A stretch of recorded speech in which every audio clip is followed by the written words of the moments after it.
Tinamalizitsa gawo la shirki al-mahabba, ndipo tinaperekapo mitundu yokwanira isanu mbali ya chikondi, kuti pali chikondi pa Allah kumeneko ndiko kumumvera Allah pa zomwe walamula komanso zomwe waletsa. Ndiye tidanenanso kuti pamene kapolo wamukonda mbuye wake, iye amachita zomusangalatsa mbuyeyo komanso kusiya zomunyasa mbuyeyo, chifukwa choti ali muchikondi ndi mbuye wake. Ndipo chikondi chachiwiri tinanena kuti kukonda zomwe Allah amazikonda, kukonda zimene Allah amazikonda, ndipo ichi ndi chisonyezo choti iweyodi uli muchikondi ndi Allah subhanahu wa ta'ala. Chikondi chachitatu tidanena kuti kumeneko ndi kukonda china chake kapena wina wake chifukwa cha Allah. Ndiye ngati munthu akukonda nzake chifukwa cha Allah, iyeyu amamutsogolera nzakeyo ku zinthu zabwino ndipo amamutalikitsa ku zinthu zoyipa. Ndipo ngati wachikonda chinthu chimene Allah amachikonda, ndiye kuti amachichita chinthucho pofuna kusangalatsa mbuye wake. Ndipo tidanena za chikondi cha namba 4 kunena kuti kumeneko ndi kukonda chinthu ndi chikondi cha Allah. Kuchikonda chinthu ndi chikondi cha Allah, kumeneko ndiye kuchikonda chinthu ndi chikondi chomwe umayenera kumukondera nacho Allah subhanahu wa ta'ala. Tizindikire kuti ndithudi chisangalalo chenicheni cha umoyo uno wa pa dziko lapansi ndiye ndi kumudziwa komanso kumukonda Allah kwambiri. Alipo anthu amene amamukonda munthu kufikira poti amachita zomwe Allah waletsa kapena kusiya zomwe Allah waloleza, kapenanso kukhala munkhawa ndi kuchotsa umoyo wawo chifukwa choti chomwe iwowo amachikondacho chatha, kaya mwina sichinapambane, kaya mwina chawonongeka, kapena ngati ali munthu kuwasiya kumene. Ndikhulupirira kuti mudamvapo za anthu amene adzipha chifukwa choti timu yawo yamasewera ampira sinapambane, zimenezo mwazimvapo. Ndikhulupiriranso kuti inu mudamvapo kuti munthu wadzichotsa moyo wake chifukwa choti alibe ndalama, kapena wadzichotsa moyo wake chifukwa walephera sukulu. Ndikhulupirira kuti mudamvapo inuyo kuti munthu wadzimanga pa khosi chifukwa cha wokondedwa wake yemwe wakwatiwa kapena wakwatira munthu wina. Ichi ndi chisonyezo cha chikondi chimene chimayikidwa mu gulu la chikondi cha shiriki, chifukwa ndi chikondi cholumpha malire chimene sichikuyeneka kukhala mwa Msilamu. Ndiye tidziwe kuti popanda chikondi ibada singatheke. Popanda munthu kukhala ndi chikondi ndi Allah subhanahu wa ta'ala, ndiye kuti munthu sangampembedze Allah. That's why anthu amene amachita shirki amakhala kuti alibe chikondi pa Allah. Ndiye chifukwa cha kuperewera kwa chikondi chawo pa Allah, iwo aja samampembedza Allah mwachoonadi, amamphatikizira Allah ndi zinthu zina. Ndiye ngati munthu wamukonda Allah, iye amachita zimene Allah walamula, komanso pochitapo amachita mosangalala kuchokera pansi pa mtima wake. Chimodzimodzinso ngati munthu amakonda munthu mnzake kwambiri kuposa Allah, mudzamupeza akuchita zomwe wokondedwa wakeyo walamula mosakakamizidwa. Amachita zimene wokondedwa wake uja walamula mosakakamizidwa, ndipo amachita mwa mtima wonse pofuna kuti wokondedwa wake uja asangalale. Ndiye pamene pamabwera liwu la shiriki. Ndiye tisanabwere ku gawo la shiriki yaikulu yachiwiri, timafuna tuonepo nkhani, koma nkhani imene tisanainene tuone chikondi chomaliza chimene tidachinena kuti chimene chichi ndi chikondi cha chilengedwe chimene aliyense amakhala nacho, monga munthu kukonda zinthu zomwe zamusangalatsa ngati chakudya china chake kusiyana ndi chakudya china, imene si shiriki. Kapena mtundu wina wachovala kusiyana ndi mtundu wina, imene si shiriki. Kapena malo ena kusiyana ndi malo ena, kapenanso kuwakonda ana ndi mkazi wake, kapena kumukonda mwamuna wake ndi ana ake. Chikondi ichi ndi chabwinobwino. Munthawi yomwe munthu wafika poti wachikondi amene akumukondayo kapena chinthu chimene akuchikondacho wachikondetsetsa kwambiri mopyola nacho malire. Mwachitsanzo kuwakonda ana ndi mkazi wako kapena kuwakonda ana ndi mwamuna wako kufikira poti akukwiwalitsa kupemphera ndi kuchita zomwe Allah walamula, pamenepo zigwera mugawo la chinayi lija. Ndiye tanena kuti tili ndi nkhani, phunzira kumakhala bwino ukamaona nkhani zimene zidachitika mbuyomu, chifukwa mmaona ngati kuti tikangokamba choncho ndiye kuti sizingachitike yayi kuti munthu amafika pomukonda wina wake mopyola malire. Tikabwera mu Athiqat, buku la Athiqat limene adalemba Al-Ajli, iyeyu akuyankhula kunena kuti haddathani abi, adanifotokozera ine bambo anga, wa haddathahu Abu Abdillahi, ndipo bambo angawo anauzidwa ndi Abu Abdullah kunena kuti kanat imra'atun jamilatun bi Makkah, ku Makkah kudali mkazi yemwe adali wooneka bwino kwambiri. Ku Makkah kudali mkazi wooneka bwino ngati mmene amakhalira mkazi wina aliyense akamadziyang'ana pa galasi amadziona kuti ndokongola eti, chifukwa amapempha amuna awo kuti awagulire galasi. Cholinga choti amuna awo aja akachoka basi wafatse pa galasipo azidzigomera. Ndiye uyu anali wopyola malire kukongola kwake, chifukwa yake akufotokozedwa mu nkhani imeneyi. Chifukwa kanakhala kuti ndokongola mwanomo ndiye kuti nkhani iso mwina sikadapezeka ya, koma mayiwa adadziona kuti ndokongola kwambiri kuposa akazi amene adali ku Makkah. Ndiye wakana laha zaujun, adali ndi mwamuna anso mayiwa, sikuti adali wongokongola chabe, anakwatiwanso. Fanadharat yawman ila wajhiha fil mir'at, ndiye tsiku lina mayiwa adafatsa, mwamuna wali nyumba, adafatsa kumadziyang'ana nkhope yawo pa galasi. Faqalat li zawjiha, ndiye adayankhula kwa mwamuna wawo uja ali kuchipindako, atara ahadan yara hadha alwajha la yuftanu bihi, mwamuna anga ukuona kuti pali munthu wina amene angayang'ane nkhope yangayi imene ililimu osapatsidwa mayesero? Akumuwuza tu mwamuna waketu, tamuna anga ineyo ndi nakukhazikani kale pansi, mutandiyang'ana nkhope yangayi simunapirire, munandikwatira. Kodi mukuonanso kuti pali mwamuna wina amene sangapirire atayiona nkhope yangayi? Ndiye qala na'am, mwamuna uja ananena kuti yes alipo. Qalat man, ndiye mkazi uja adafunsa kuti mwamuna ameneyo ndi angakhale ndani? Qal, poyankha mwamuna wake ananena kuti Ubaid ibn Umair. Mu Makkah muno muli mwamuna wochedwa Ubaid ibn Umair. Mwamuna amene yuyu sangafoyire ndi nkhope yakoyo, olota zipoda chinafoyira kale ifeyo, koma iyeyu ndithu sangakopeke ndi nkhope yakoyo. Ndiye qalat, mkazi uja adayankhula kuti fa'adhalli fihi, tandipatse ineyo chilolezo, fala aftinannahu, kuti ndipite ndikamuyese. Mayi yuti ndi Islamu, ndiye akuwapempha amuna ake chinthu chimene chili cha haramu. Amuna anga ndipatseni chilolezo ndituluke mnyumba muno ndipite ndikamuyese Ubaid ibn Umair. Mwamuna ameneyo akanakhala kuti akumukonda mkaziyo chifukwa cha Allah, sakadamuloleza, akadamukaniza nakuti akazanga ine ndimakukonda ni chifukwa cha Allah, zimene mukundipempha apa pazi ndi zinthu za haramu, siningakuloleni kuti mutuluke nyumba mwanga muno mudzipita kuti mudzipita kumeneko.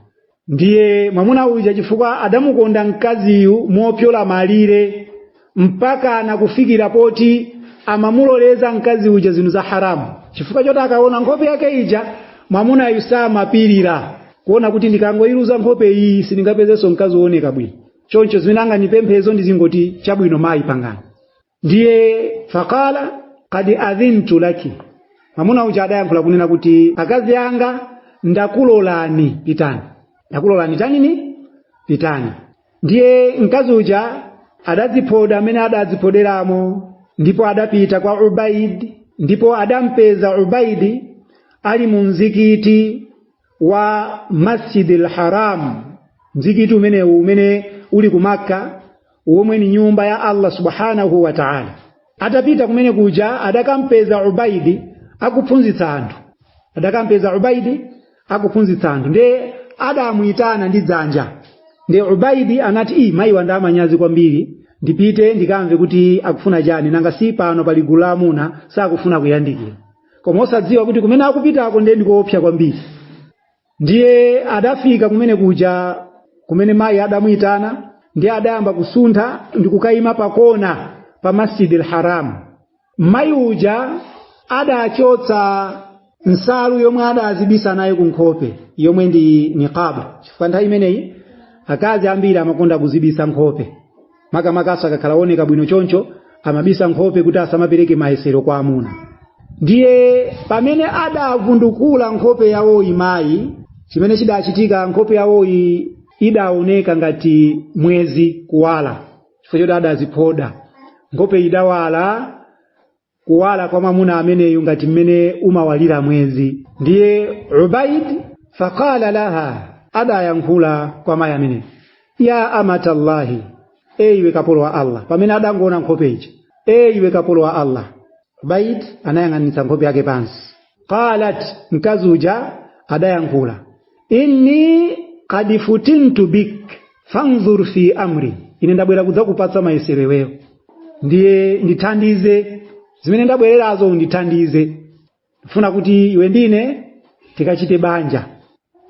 Qal Ubaid akuyang'ana pansi adayankhula kunena kuti, inni sa'iluki an shay'in, ndikufunsa funso, fa in anti sadaqtini, ngati ungandiyankhe mwachilungamo, nazartu fi amrik, ndiyang'ana mu chimene iweyo kufunachi, yani ndikuthandiza vuto lako limene wabwerera.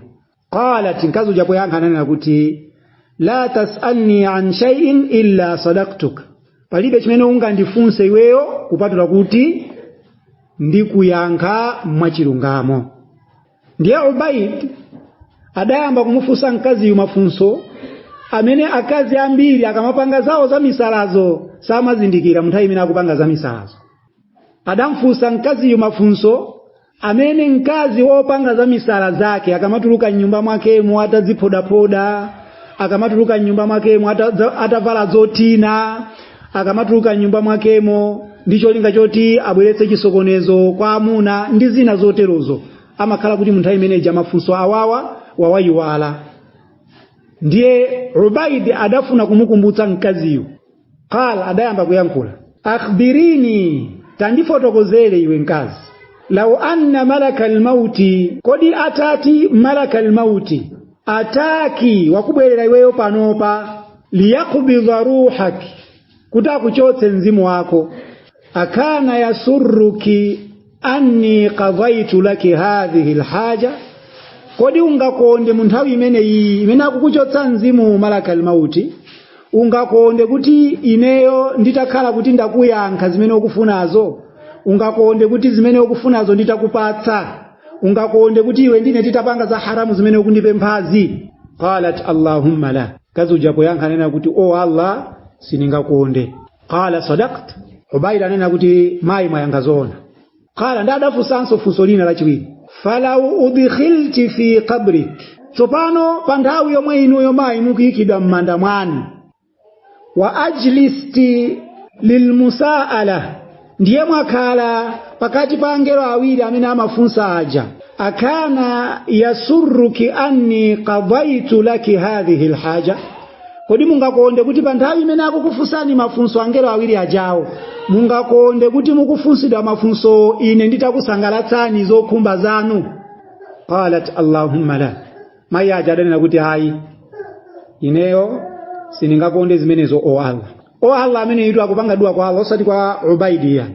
Qala sadaqti, Ubaidi anati mwanena zona adi mayi, simungakonde inuyo.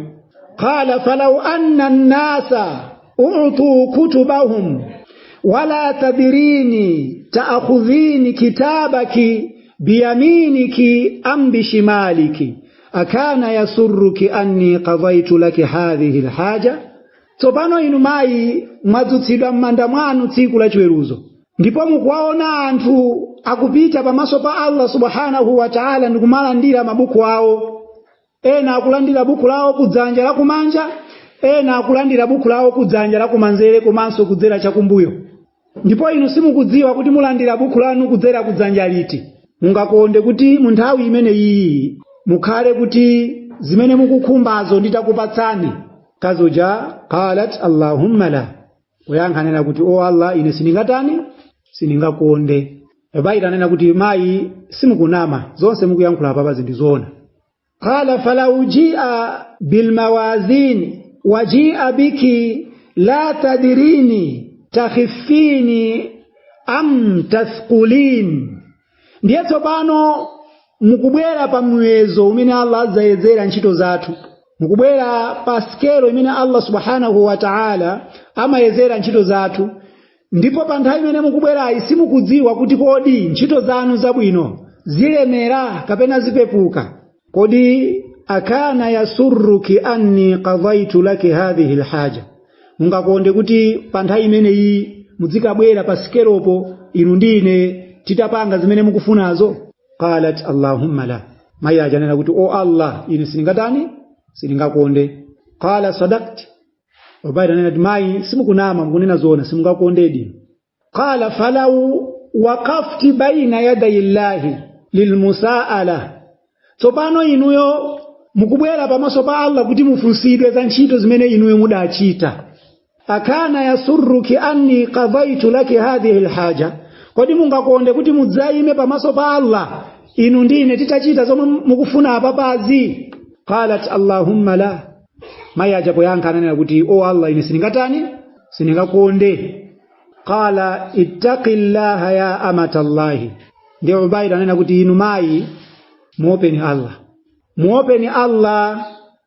Faqad an'ama Allahu alayki wa ahsana ilayki. Nditudi Allah mayi wakupatsani nkhope yabwino kwa basi, wakupatsani neema, wakupatsani mtendere. Chifukwa kukhala ni nkhope yabwino ni mtendere twete. Akazi okongola banja silimawavuta, komanso akazi okongola banja limawavuta. Mkazi wokongola wakhalidwe labwino otsatira malamulo a Allah banja silingamvuta.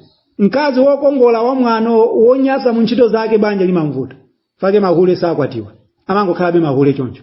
Ndiye akwakumbutsa mayi wakuti faqad an'ama Allahu alayki wa ahsana ilayki. Nditudi Allah wakupatsani neema, mtendere, thupi lanu labwino, nkhope yanu yabwino, ndipo akukonzani mu chilengedwe chanu. Ndiye mumuope Allah, musagwiritsire ntchito kukongola kwanuko pofuna kuononga mtundu wa anthu, pofuna kubweretsa chani, pofuna kubweretsa mayesero pano pa dziko lapansi ngati mmene akazi ambiri lero lina kuchitira. Ndi akazi achisilamu Allah subhanahu wa ta'ala wapatsa neema ndioneka bwino, koma muona kuoneka bwino kwawo kwagwiritsira ntchito mu njira yolakwika. Akumabwera pa social media asanavale hijabu, tsitsi lawo kuonetsa, makosi awo kuoneka, ndolo zawo zikuoneka, adzipoda, adzidulilira mtisidziti ndi zina zotero. Chimene akufuna ni chani? Kuiwala kuti Allah subhanahu wa ta'ala zonseza akuchita adzatani adzafunsa. Ndiye mwamuna kukwatira mkazi ngati amene yuyu zotsatira zake amampembedza ngati mmene mwamuna amene anampembedzera mkazi.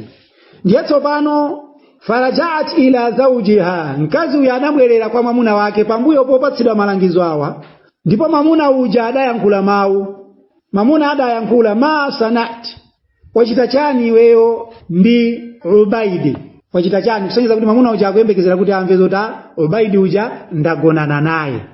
Ndiye qalat, mkazi uja anayankhula kuti anta battalun wa nahnu battalun. Ife ndi anthu opanda ntchito amene tikungokhala palibe zanzeru chimene tikupanga pa dziko lapansi pano. Komanso iweyo mwamuna wanga ndiwe munthu amene ulibe ntchito, sungandithandize chilichonse. Fa aqbalat ala salati was-sawmi wal-ibada. Mayi amene wadachulutsa tsopano kuchokera tsiku limeneli adachulutsa kuswali, sama swali. Fake mudzaone akazi amene lero lina amadzipoda, amakanika kupanga udhu, akuti chani aononga makeup. Akupanga prioritize, akuyika makeup kukhala yofunikira kusiyana ndi udhu umene udzawalitse nkhope yawo pa tsiku la chiweruzo. Kusiya munthu kupanga udhu akuti akuopa kuti achotsa makeup mpaka na tsiku lonse mkazi limatha osatani osaswali, akuopa kuchotsa makeup imene ili kunkhope. Koma ni mayi wa Chisilamu. Mu mwezi wa Ramadhani unowu ena akazi akudya, akutafuna ndithu, akupereka tizifukwa tawo tosatani tosamveka. Aine masazi, aine ndima yamwitsa ndiye ndikuoneka kuti mkaka sukumatuluka. Chikalire chombuyo mkaka omwe umene sukumatuluka wamamuyamwitsa mwana yemwe. Ndiye akumapereka zifukwa zodziwa okha. Ncholinga choti athawe kutani? Kusala. Komanso wal ibada ndi ntchito zina zimene zili zabwino monga ngati maazkaru, kuwerenga alquran wa ghairi dhalik. Azikaru za Kiislamu ambiri sachita. Kumachita kukakamizidwa. Kuswali cholinga choti amuna awo aone kuti akuswali. Akangova salamu ndipo pamene kuthamangira kapanga udhu. Ndiye mkazi ameneyo adaona kuti wakhala akungopanga zinthu zosamuthandiza umoyo wake. Kukongola kwake kadakutenga ngati chida chofuna kumpangira control mwamuna, ngati mmene lero lina akazi ambiri akuchita. Akumatenga kukongola kwawo kukhala chida chomamuza mwamuna zochita. Panga zakuti, ngati supanga zakuti, ndiye kuti ine sindikupanga zakuti. Pani yakuchipinda. Ndiye akakhala mwamuna naye so osadziwa, akumapanga zimene mayi acha akufuna. Akumona ngati kuti akangoiruza nkhope imene iyi basa adzapezaso mkazi wina okongola kuposa amene. Ndiye achulikire nje akazi ofuna manja kunjako.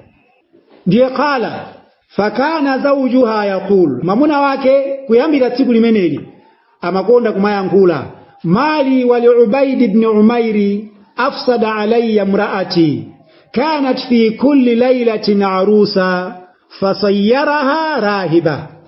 Ubaidi wampanga chani mkazi wanga mbuyomu every night usiku ina uliwonse amakhala namwali. Chifukwa choti mayi amene amakhala nthawi zonse akuzikongoletsa tsiku lonse kumadzijudula.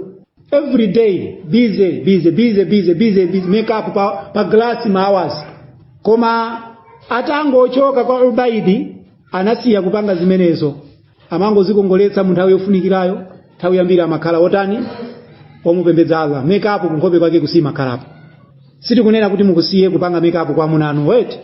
Komano musadziwale sonoka kupanga ibada imene Allah subhanahu wa ta'ala wakulamulani.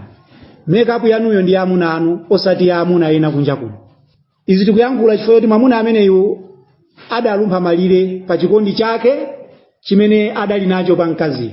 Ndiye malingana ndi kukambirana kwathu tikukamba za ashiriki almahabba, kuti alipo amuna amene amamukonda mkazi mopyula malire. Chitsanzo ndi chimene chete. Komanso inu ya akazi mukaona kuti mwamuna wanuyo akukukondani mopyula malire, muuzeni kuti chikondi ichi pa ineyo sichoyenera yani. Amene mukuphunzira muno muno. Mukamuze mwamuna wanuyo kuti amuna anga chikondi ichi chimukupangachi ichi. Sichotani? Sichoyenera. Ine maflowers ndilibe nawo ntchito. Maflowers sangasunge banja lathu ya. Zimene zasile na amuna omwewa amene alibe nzeru. Ndalama imene simungagulire chinthu china chake chofunikira pa nyumba pano. Mukagule maflowers zona zinipindulira chani. Inu muli ndi sapato kandi ziwiri kazi zitatu zabwino bwino. Amuna ana akubweretseraniso ndi sapato zina zati amuna anga sapato zikazibwenzeni. Kumeko ndikuononga ndalama kumene. Sapato zimene muli ndi nazo ziwiri zomwezi ndi zokwanira. Aisha radhiyallahu anha adali ndi chovala chimodzi, dress limene li Aisha adali kazigamba zambiri, limati likang'ambika amalisoka. Koma Aisha amapereka madarahim kwa anthu osauka, ndipo mulendo wina anapereka madirham okwanira 500 kumpatsa munthu otani osauka. Pamene nthawi imene iyi dress lake la Aisha lo lili ndi zigamba. Aisha ni mkazi wanda wantumiki. Kumeneko kunali kuwaphunzitsa akazi okhulupirira, chifukwa Aisha ni mmodzi mwa ummahatil mu'minin, ndi mmodzi mugula akazi amene Allah akuwanena kuti ndi amayi aamuna okhulupirira, komanso ndi amayi akazi okhulupirira. Mwachidule akazi onse antumiki adali mayi athu. Ndiye mayi athuwa amatiphunzitsa ifeyo, kukuphunzitsani inuyo kuti banja sindiye kuti muzikhala mukumvutitsa mamuna ndi zovala. Ngati mene akazi ena akumachitira lero akuti kumamuza mamuna budget panopa imwe mwapanga kale yoti mamuna anakagulira chovala cha paidi. Anakuza kuti paidi timavala chovala cha nyiwani nda. Amene anakuza lino mayi kuti paidi ndipo vala chovala cha nyiwani ndi ndani?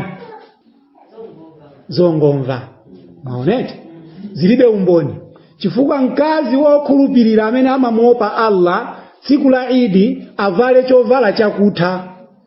Chovala chosaoneka bwino chifukwa chani? Akupita kugulu la anthu, akupita kugulu la amuna.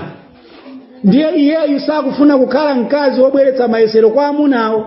choncho avale zovala zosaoneka bwino chifukwa kumene kwakupitira ibada sakupitira fashion. Ndiyenda akazi angati lero lino mu nthawi yathu ino amene akuwavutitsa amunawo kuti pa Idi adzavale mkanje wanyuwani ndi anga. Aisha sakanatha kumuuza mtumiki kuti ine chovala changa chinchezigamba zambiri ndikufuna mugule chanyuwani ndivale pa Idi, sakanamuuza mtumiki. Akanatha kumuuza. Ndemuona kuti lero lino amuna afe tikukukondani inu akazi mopyola malire. Tikupanga zinthu zimene sizikuyeneka kupanga pa inu ya. Chifukwa chani? Sitikumudziwa ndani? Allah subhanahu wa ta'ala. Komanso inu akazi mukutipangitsa ifeyo ntchito zanuzo kuti tikupangireni zimene mukufuna. Zonsezo chifukwa chake simukumudziwa Allah Rabbul Izzati wal Jalal. Chifukwa mukanakhala kuti mmamudziwa bwino Allah, mukanakhala womukonda kwambiri Allah kuposa mamuna wanuyo. Ndiye kumukonda kwambiri Allah ndi kuchita zimene Allah wakulamulani. Ndiye izizi tikuyankhula chifukwa ndi nthenda shiriki yachikondi, ndi nthenda yomwe yadzaza pakati pa ifeyo ngati Asilamu. Makamaka m'manjamu tikumakondana mopyola malire, mkazi kunyanyala kukwiya chifukwa mwamuna sana muchitire mkaziyo zimene mkaziyo akufuna. Mwamuna akulimbikira kufuna kuagulira amake uje zakuti koma make ujewo saswali. Make ujewo saswali akati kuswali ni tsiku lachisanu lokha. Mkazi wosaswali ni mkazi amene mwamuna akuyeneka kumpatsa chilango. Chilango mkazi asalandire pamene wachita mwano kwa mamuna akokha. Komanso pamene mkazi akuchita mwano kwa Allah alandire chani? Chilango. Kuchita mwano kwa Allah ndi kutani? Kusamvera Allah zimene walamula. Mkazi amene akuyeneka kulandira chilango. Kutere kumkazi amene saswaliratu sharia sikuloleza mamuna kukhala nayenso pa banja mkazi wotero. Banja limene litepo basi. Fa mkazi amene si mkazi wachani? Wabwino. Zikumveka eti? Naam, so timafuna kuti timalizitse moteromo nkhani yokhudza shiriki al-mahabba.